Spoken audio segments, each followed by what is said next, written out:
Walking is one of the best exercise one can have during pregnancy. On an average, જો 30 મિનિટ્સનું daily walking થાય તો એ ખૂબ જ beneficial રહે છે. તેમાં પણ લંચ અને ડિનર પછી જો 15 to 20 મિનિટ્સનું વોકિંગ થઈ શકે તો એ પાચનમાં ખૂબ જ હેલ્પફુલ રહે છે. રેગ્યુલર વોકિંગ કરવાથી બ્લડ પ્રેશર કંટ્રોલમાં રહે છે, શુગર લેવલ કંટ્રોલમાં રહે છે, બેક કે બીજા મસલ પેઇન થતા હોય તેમાં પણ રાહત રહે છે. જે પેશન્ટને કોન્સ્ટિપેશનની તકલીફ રહેતી હોય તેને પણ વોકિંગથી બેનિફિટ થઈ શકે છે.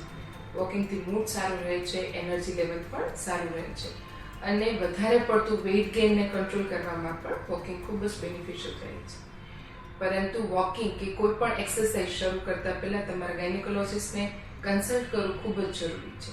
જો કોઈ રિસ્ક ફેક્ટર ન હોય તો ઇવન ફર્સ્ટ ટ્રાઇમેસ્ટરથી પણ વોકિંગ શરૂ કરી શકાય છે. But yes, always listen to your body.